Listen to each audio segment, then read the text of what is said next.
Aboto adeshema ma ya mamunyina ha ya mwakwa Adom TV Premtobre Kasee so ewe nsamasie no brason sa otibie sa Adom TV Premtobre Kasee samne dawson de todwa omubi ya obetini retired commissioner war police mu ya George Alex Mensa enei wafem e vetin MPP amanyuko no mu owani so ade hunu pa se nyame ya Adom a bekwa ya bato mpesua no so no obetimi edimu enkunim ye de honsam no ebebro Ghana so akwaja assumption kokra de eja kane swafo ya no sports na osan ye ningo prom na she bedwani yiti mensa kwan kra ye de honsam no ebebra na fe mampani atena ye so de abetu dwasa no kra bi animu wonsem bia ene na momonten se aban ede ne hu wura mu na military atena ye ho no nsakra ye bi akoso sansemi ni sembi na wie me de bro sa Adom TV Premtobre Kasee or share live on Facebook /Adom TV Extra, Go TV channel 119, DSTV 280. Media fear amankwa tamaklu. Asememwa kwa baha eya election headquarters in sama ya desha siane ya bato mo ensem. Enipa ba kwa na nida kwan se hua kontomra bato mpesua so MPP amanyoko no bepre wo mra shebedwa akonya ma won. Eya pia kubi bedu na ene yoko vetin no ya disqualify no. Esan se bra na womo district election and say assembly election no okotai kwanta kro bi eche no na womo ahweso e de ado disqualify no hunu ne se nya ne kwan so ano nti on de wasani duabo agumu se enu ankasa medina sem emfama no Onipa baako na wohwe se omanfo ebetu ne so aba amanakọ mrahye ama MPP amanyoko no ewa kontombra apia kubi bedu a okọ vetina impenifo anyina ntum no abeto dwa se enipa bi mu na womo ekruchi egu nkrata so edekoma vetting committee ni se abra na womo eto district level elections no apia kubi ekoboa onipa baako na wo independent na we enam so ama apia kubi bedu enso abodua ede afasa ensemi Woni Adom News nsentro for atwetwe nkomo no say no de nsem tudwa Ojina assemblyman na me sponsor no ma me ka wa hanne say aduba for assemblyman no 3 times no ba me be pam no say me boa agrada enkume say me am sponsor enya no breda me ka kire mo fa say ma ne nko aba say ne plan me enya hawo am say me ma sponsor obi agina atia MPP ni ayi no enti aderika no 2 say me check na me train and crowd omo gitum say me no I was called Thomas Bedu and I chembe ya Kubi Bedu ya throw draft no Thomas ni beka ho but am before ti me yisika no omo ekai ba me no makwan do omo so ma dia tum che no de enya haw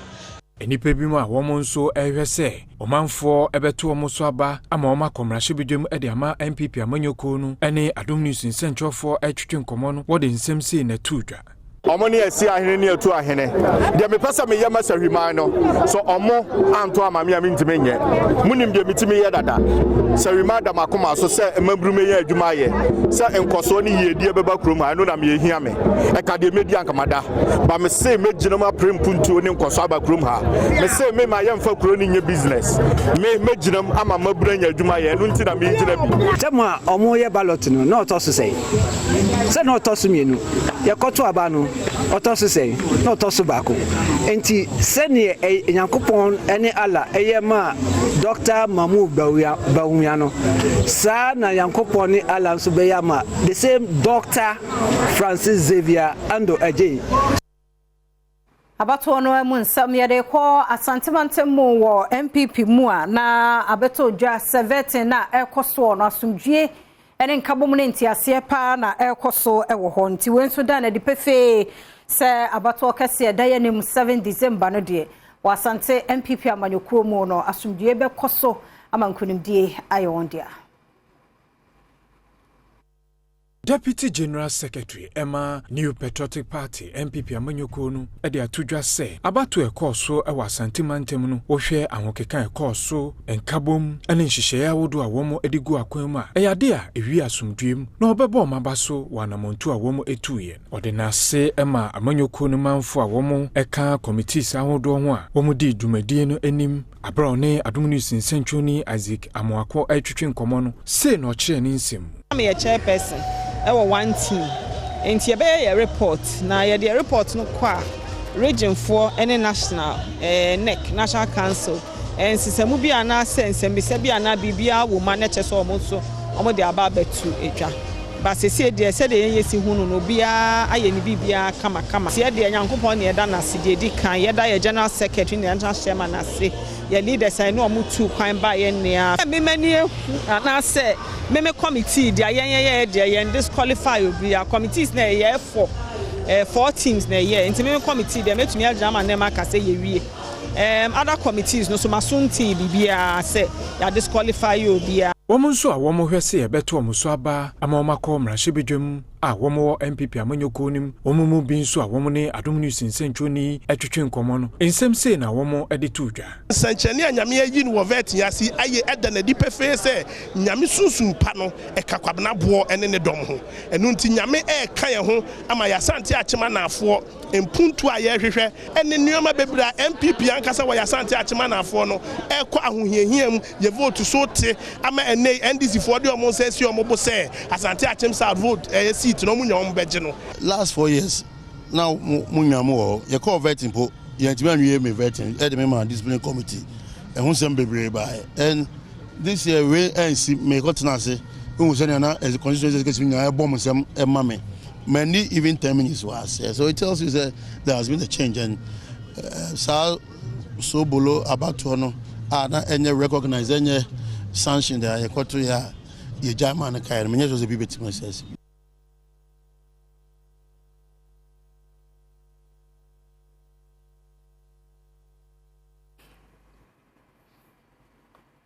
Yatwa Kasee no so yeguso aye wo amanyo ensem no emu na parliamentary vetting committee wo MPP amanyoko no mu wa santemantam na emu ne egusu ginai nanka yeyi candidate Kennedy kankam ede no afrimu se obepre nhia so abato no ana parliamentary election no nanso ene national council ma MPP amanyoko anasa mpanifo atena se ehunu se no de awose asan efre no bie nanka won hwehwe mu no anka metropolitan municipal district chief executives no ne ade a emia hodo a wo mrahye bedwafo te so no de ka wo mu ni ho kwan se wo mo pray parliamentary no ebiem nanso de nam so makane nhia so mrahye bedwani kankam Kennedy kankam ede letter call ni asa afre na bamu biem na Adom TV kase etwaso Kane mrahye bedwani anu oginama wo na ewo nhye so mpeswa so Kennedy kankam ese hwe no mu se obetumi asanso apre mrahye bedwam de brebiem e on peswa no so no watimi babe mrahye bedwani na okosa mpeswa no so a opanyina mprempren wo ye mrahye bedwani wo honom no Stephen Amua na se de brekro ya ho no sempanyifo twenso de a George Odum so hwe no mu so betumi aprebi na o se de breya Kennedy kankam wo hwe no mu sanko betumi aprebi no ahonsema no mu so a na nya asem ketwa enam hwehye bi a MPP amanyoko ne national council edugu akwamunti ne senti so panyi yi kyera odi adesra nwoma ekoto amanyoko ne mpanyefo anim senke be ya hwehye yi a odi egu akwam no ombetuma yen sakrai ebom nanso besi na enya ade se wanya no emuaye. They don't want MMDCs to contest at the constituencies that they are MMDCs. In my case, I am not the Kumasi Metropolitan Chief Executive. I'm a Chief Executive of Asokore Municipal Assembly. So I am like the normal Chief Executive who is contesting the seat. I am the Municipal Chief Executive for Asokore Municipal. So I have no way, there are no ways that I can even frustrate the MP of Inshesu. So that's one I know the National Executive Committee will deal with it. Wonsem we nyina eho no asante mantel no twetwerefo ema MPP amanyukuo no Kwame Adom apia enso so ekadeka ho se we have done the first stage. The next stage is for the National Appellate Committee. After the Appellate Committee has decided, then we will know that A is qualified to be on the notice of pool, B is not qualified to be on the notice of pool. But for now, here at the regional secretariat and the other center, everybody is cleared. If anybody feels that what the committee did was wrong or untoward, the person has the right to appeal to the appeals committee. Premtobre Kasee na guso shani yatwaso ye wa manyo ensemnimu na ye guso wa santemantam na retired commissioner war police George Alex Mensa na eneya Vertin ni mu wafemu no owo gidie pa na ni so ade hunu se bekwai abato mpesua no so no de obeye nkurimdifo se yekokoto aba ohamu nchemu bedu sia de obefa wo ho Adom TV etwaso Enam se first deputy speaker awo mrashibijum Joseph Osei Owusu Osei ni hihye a won fanko mrashibijum ebiem no enam so amakwan abeda ho ede ama enipa nan a won nso epese omanfo eto omuso aba ewo MPP amanyokunim ema omko mrashibijum sempo enipa nan wanhwe na abato num akoye den no COP George Alex Mensa a ono nso ehweso omanfo beto nuso abai ede abetu dwa se wono de ohwe enim se abato ebekoso no obenya 60% na ochire ni nsemu se so muma ne sa akonya na obehwe se ode nkabom ebeba amanyokunim na MPP amanyoko no etimi akobreki 8 obehwe se ode impuntu ebeba empatem ho enipa miensa womo eka ho bia womo hwese yebeto omuso aba no womo din yebeto odwa no eye Raf Poku Edusei Kingsley Opoku Ajiman ana Henry Opoku Ware safo ina so ehwe enim se womo nso ebedi nkunim ewa abato a ebekoso amomo yom so mo na emeye parliamentary candidate ema MPP amanyoko no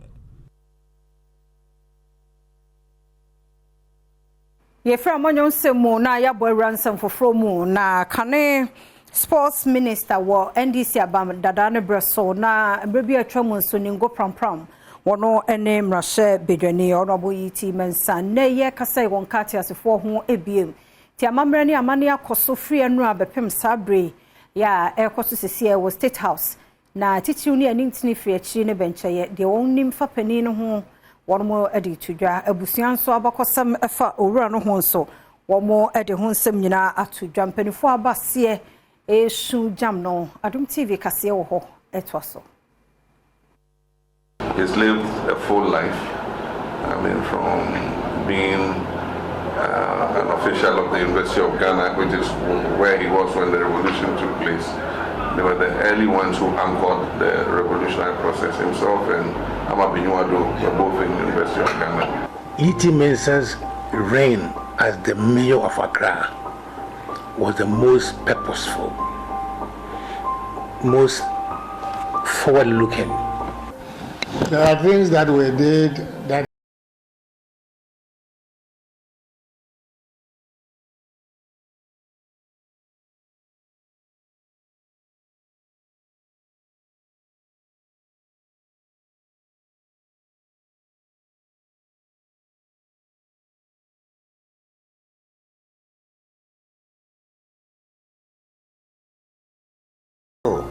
our relationship got closer when he joined us in Parliament, the second Parliament of the Fourth Republic in January 1997. In the Fourth Parliament, he became the Deputy Minority Whip. On behalf of the party, we wish to express our deepest condolences to the wife, children, and the family. He has played his role, and at a point, he became so endeared to us, the Keda fraternity. Mon frère Mario say, il va faire no wulu, ni your history min denche, yake abanga sajin yemi. I remember the words of advice he gave me, and his sorrow. And his assurance to me that, well, he would never let go of my hand because we are partners in this exercise in politics. He did the best he could, even though he was not perfect. And may they remain comforted. And may they know that their son, their family man, left indelible marks that history will remember very, very fondly. NDC as a party would be grateful. Mamen call State House hona yenua Prince also see do wo wura yiti mensa da empem ne ekoso yene ne din komo wuso ti enka ye mo akwa ba sabri akwa kodu say ya pege mu no anase te say Parliament ene bibia kane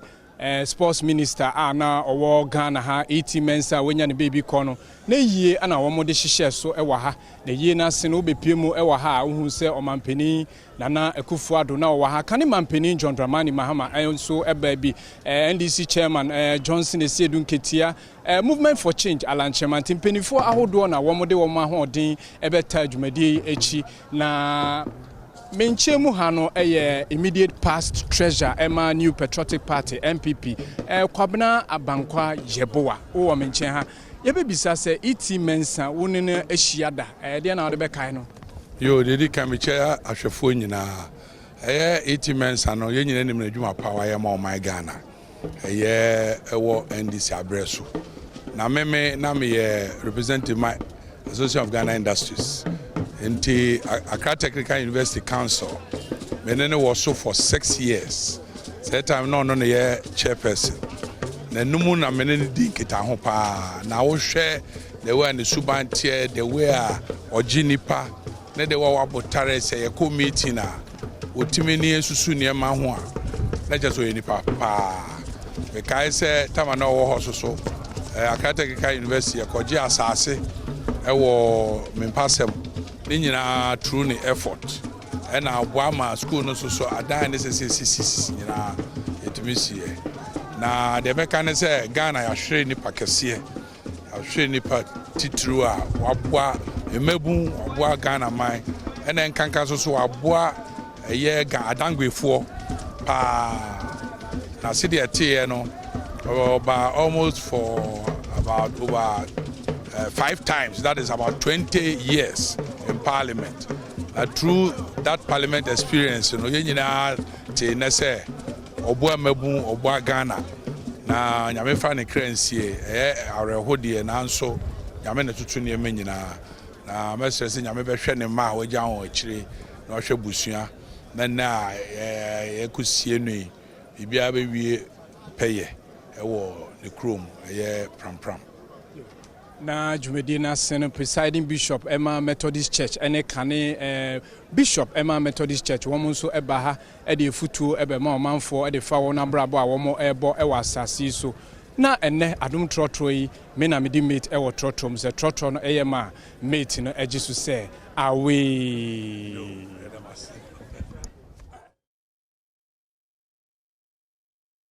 Premtobre Kasee na oshano de do so no ne etwagwe me kwaba na mamboatema atwaso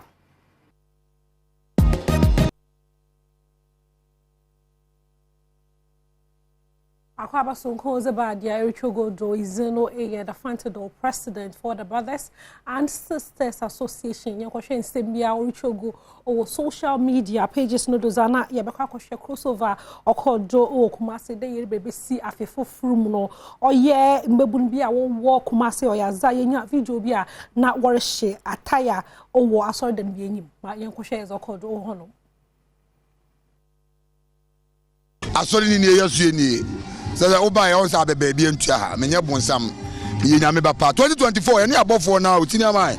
ye twen dom na ye twen akra we kan wa be 68 baby abenum ko abuka kumaba na sia kodakwa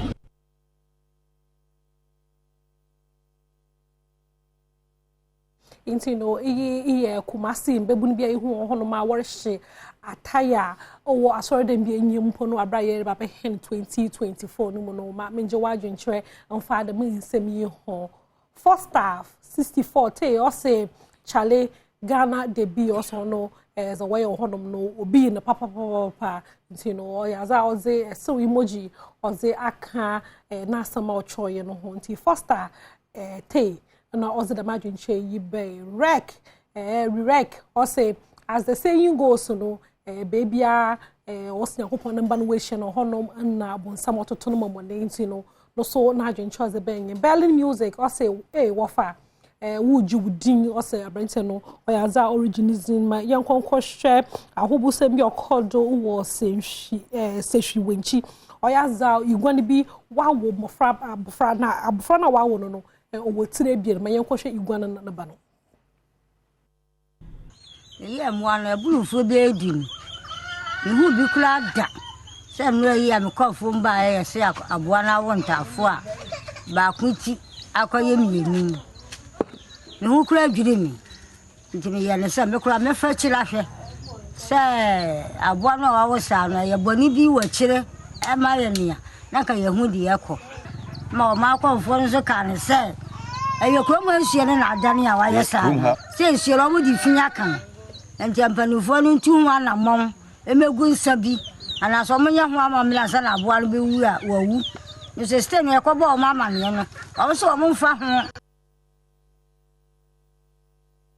nti no amanfo a wo se hwi wonchi na watchum there's a wakodo honom no oye won ho papa ma menje wo so waje nkyere mfa dem nsemi okodo wo se hwi wonchi wo mrekra igwan otum wo ba owo itire bien Sergio de in or say ohun de oye sunsum sembiara ohun anything sunsum biara fa ho no ohun de oye science abozimu nyansa pebi ina wakodo honom Luda apparel so say black man our animals also have Siamese twins also okay into no we hu de oye Siamese twins na igwano no wow no na ya sechiwa or say how was she able to deliver no opedo hundo mpono obi no kekeji na honom no oje abona wo ana because no oye no wanwa papa ma yefi honom na yenkwanko hwe kukato na orokodo owo tamale yaza chef faila neziba na ore honom no enkofo wore kamfo eziba ne papa ma yenhwe pictures ni bi eziba na ore owo honom no pancake se ehwe garnish na waye eza toto eziba no do na oyaza manfu bi no wore kade garnish no okoye papa mpo no do oye akensi na opentam na time dado na onda na wabre no nso no ojember onya time oziganishi neziba no ye papa nti no pictures a oluchogo no za yerhwe ni bi pictures a ofri tamale kukaton a orokodo wo hono ma chef Jana Nando menyo kase waya bro 96 hours do oda ho Jana Nando oriye kako nenyim nti no pictures ni bi na yezi enenyo orhwe no Brazil koko na yehu honom no Brazil koko no waye dua izi egu ho da mara na the jollof presentation no lasagne we ought watch ma oya lasagne nizinenyen na wa garnish na fe oza chen ma yenkonko hwe wa dwenkyere mfanfa da mu kukaton ya orokodo ewo tamale wa bra chef faila ojane nando na oriye eziban mpo brokra menyo rekase sisiare first time no chere chale Ghana de bi nti no school carton orokodo watamale no ho nsam nyen ba be ma yedu no ma yankohwe video of the day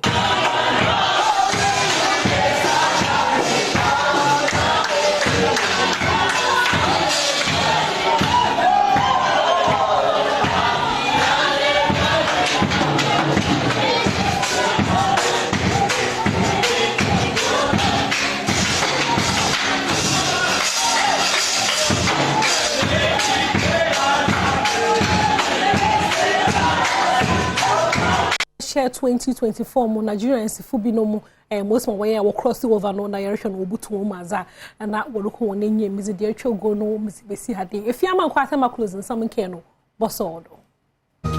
Kama kwa ba yeda se Premtobre Kasee na uguso hwe no yede mo konsam foforo emu mampani atena yede aba bonten se nsem ye nenam social media so bonten keka sa bind de ho efrafra Ghana Armed Forces one more penny near positions in Umuni Adiano. No Caribbean is ansem no Adom Kasee etwasui. Enkratani mu no wɔkyerɛ mu sɛ ɔpɛpɔn bosome da ɛtɔso mienu afempinu ane edunu nan mu ɛna ɔmanpani Adedankwa Akufo-Addo ya wɔno ɛna wɔyɛ Commander in Chief of the Ghana Armed Forces ɛne mpanyinfo a wɔda banbɔ adwumakuo ahodoɔ ano ɛyɛ nhyiamu ɛwɔ manpanyini atenaeɛ senhyiamu yi ɛka ɔmanpanyin ɛhyehyɛye ho a afia hyɛse bia no wɔyɛ krata no kɔ so akyerɛ mu sɛ nhyiamu n'ase no mpanyinfo a wɔda banbɔ adwumakuo ahodoɔ ano ɛbɔ ɔmanpanyin aba so ɛsan so ɛhyɛ ne nkuran sɛ bɛyɛ a afia yɛsimu no wɔbɛtumi ayɛ n'adwuma yie na wɔsan so fa saa akonya no so ɛda n'ase ɛwɔ ɛmmoa ebre bia no wɔde boa banbɔ adwumakuo ahodoɔ no sɛ bɛyɛ bɛboa ama asomdwie aba wɔ man yi mu na sɛde abɛtɔ abɛfo ntentan so sɛ wɔnom ɛkɔyɛ nsanhyiamu no a wɔkɔdwendwene akwan a wɔbɛfa so ɛyi mpanyinfo a wɔda asradom ano afiri hɔ no mo de afoforo aba no enkrata yi kyerɛ mu a enya de se bibia sa ekoso ewo nhyiamu nase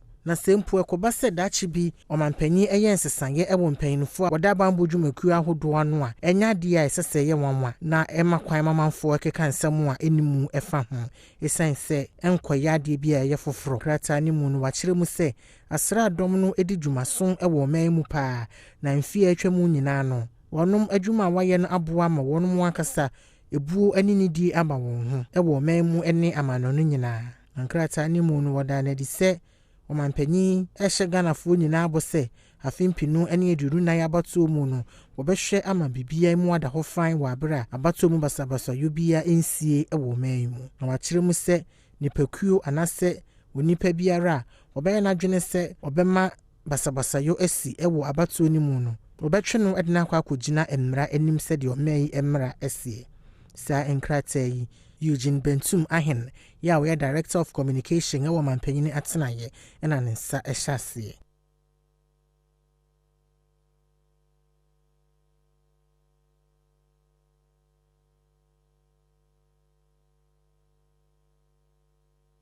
Menkwa homa no so na security analyst Ora Adib Sani yene ni enkomo Ora Sani uti yenka ye mo official pa Design mo official Ora Adib Sani African committee da utimika aha fide meton kapa yeda se afra se oni ye adwuma kama yeda nyame asesa afin so yede wa hyen mu yeda se na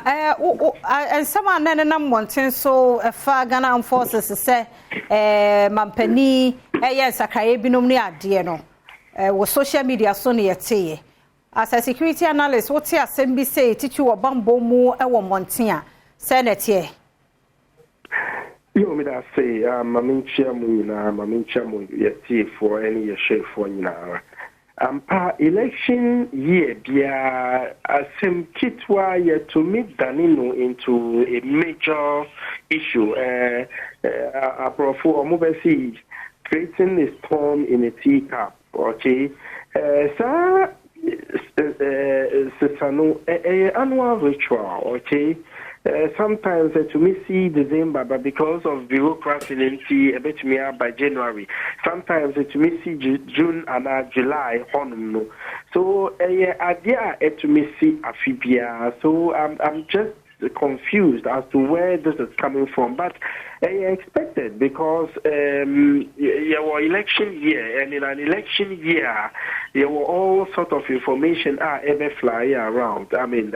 last year Mika Assembly watch out because one of the biggest issues we would have to deal with as a country, Afiwe, and the spread of misinformation, any disinformation. Besides, a soldier for and a military, a human institution, okay? People grow, people become of age, and so and the new ones will take over. Osha, 2-star generals no be or more extensions. In fact, they should have even not been on the job by now, but because of extensions indeed. And so a bit more over 1-star generals, and they have to take over. A bit more colonels, they would have to become 1-star generals in that order. So yes, in my opinion, he shouldn't do changes. What it means is would give them extension and would not, be to the benefit of the nation because you were young blood, muja, very young, and could have performed better, but because of the presence of old guard, to mean promotion because mostly promotion is based on vacancy then they are giving promotion and otherwise. Ora Sadi, when na implication be na wo ho se o man then I was say yesro e wo sade abado mampani presidency omo de abasa bibia se no ho mo fa bibi say ma monten. Well, to me, deny the fact that there were politics, not just in Ghana Police Service. When you say even military or politics, and surely appointments would be influenced by our soldier and loyalty to the party in power, and no dear we cannot run away from it. So what I say, and no goes to distort the functionality of the Ghana Armed Forces, because one of the most respected institutions in Ghana, and I feel Ghanaians are beginning to feel politics. No, it has crept deep into the Ghana Armed Forces, and no, it would reduce GDI war in Ghana Armed Forces. No. Okay. Secondly, to me, I create a lot of disenchantment. I mean, ebimu almost deserve promotion or one year. They would feel very frustrated and angry about it, and also, but me affect ejuma omuye. So I think, in the midst of all of this halabaloo, we are making sure, promotions, a merit based. We would deserve whether we are Akani, another Gumbani, and we are Ibini, whichever part of the country you come from, and we should overlook it and make sure the right people occupy the right spots, because only positions are very sensitive. We are privy to very sensitive national security information. So more share here and give it to the right persons, and rather give it to the wrong persons. And to me affecting especially as we go into next year's election. Already a bit more misgivings about a soldier for based on Adia SC or Ejura. Any last election, and some other parts of the country. And me Pompey said this election would be an opportunity for us which are to salvage our reputation.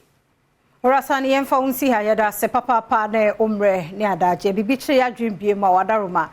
ebesa aba wonchen security analyst Orasa Adib Sani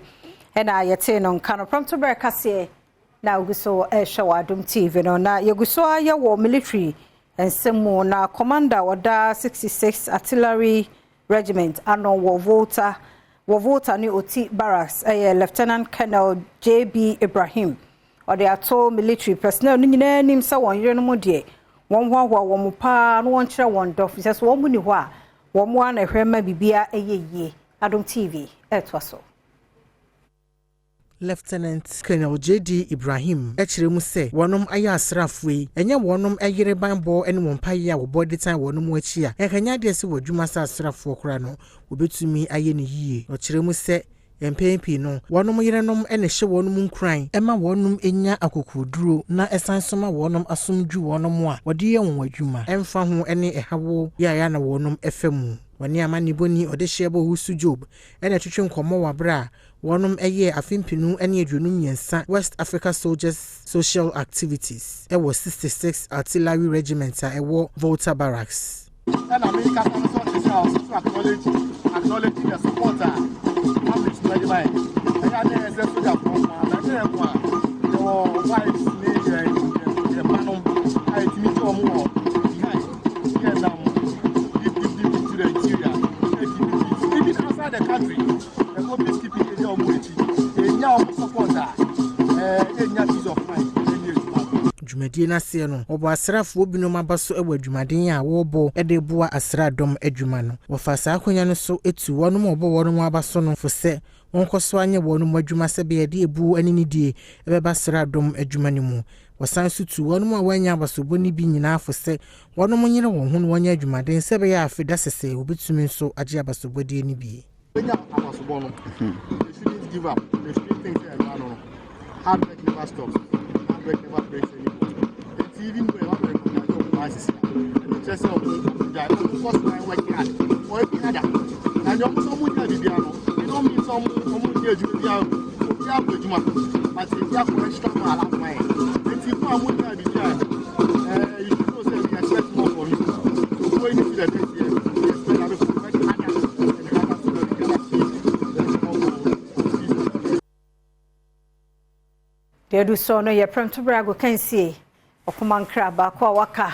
Covistone ejana na so ha be me na mo akwaba mejo so ba pa se bibia boko bibia dedem kama se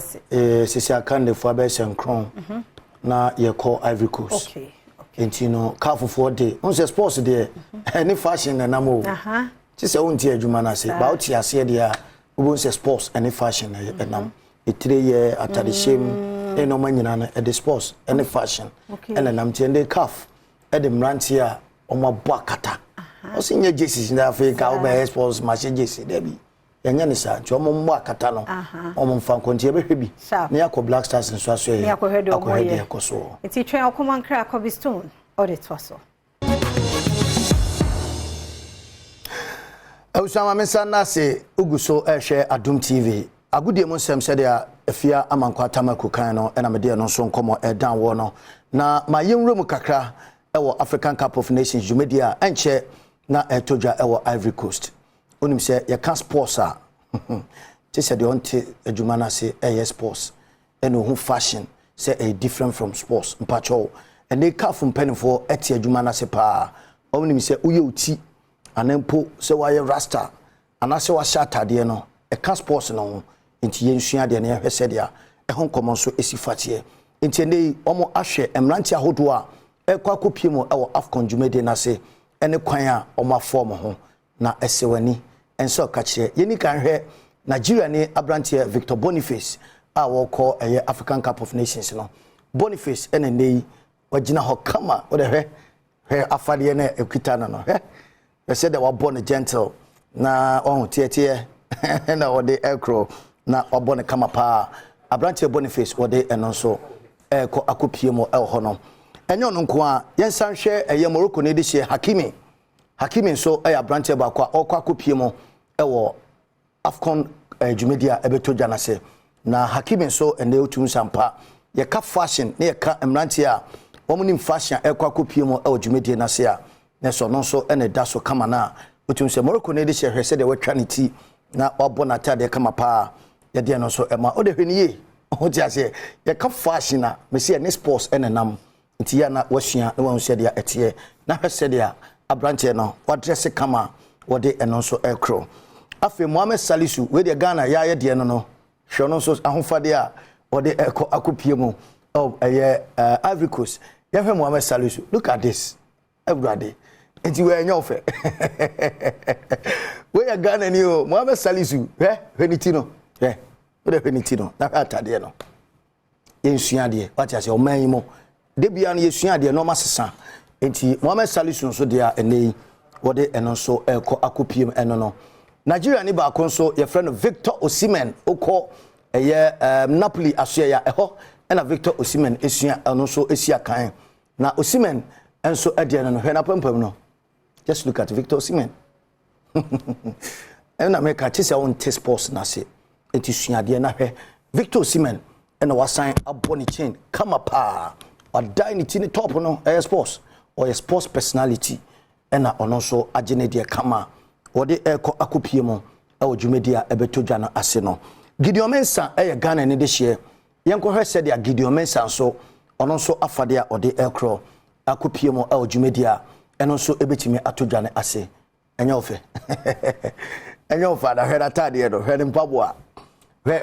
watch a board wo de hwe Gideon Mensah oponi cheguso de ne baga to ne ho we mu kwa akobọ Afcon African Cup of Nations CAF and release emrantia omo adresse omo nim dressing omo sampa ye ka fashion and sports enam ojaje enye kente nko a ena ye de bobo enti ne dia ono so e de eba no Mohamed Salah enso ye Egypt ne de hye yenko hwese dia Mohamed Salah so e de etie so sexy and so sweet ye ka fashion. This is where it gets into we emrantie be se ensia omo kwa kopiemo Jumedia no asia yede omo so ehun koma kra no yede ejao nti we no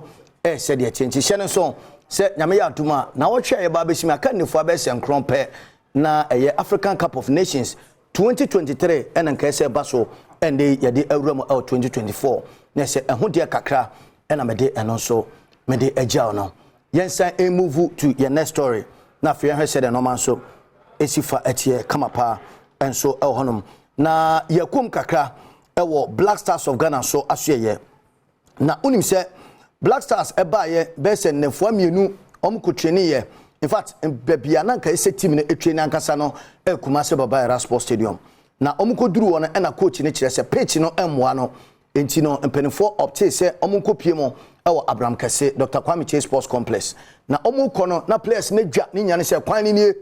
hwekwan no hwemfuturo kwan na obefa so e dia kopie mo ewo Adom Kasee akwa training no enti ama players no na omokoko apaipa otum se na enye ni kasem e de ma ni nyane se omche se yefi abrochire na omu refi so omunyina so do bobo amakom ne bremesi kuma no ne kowu ne abetifi no ne ade ho na omunyina so bobo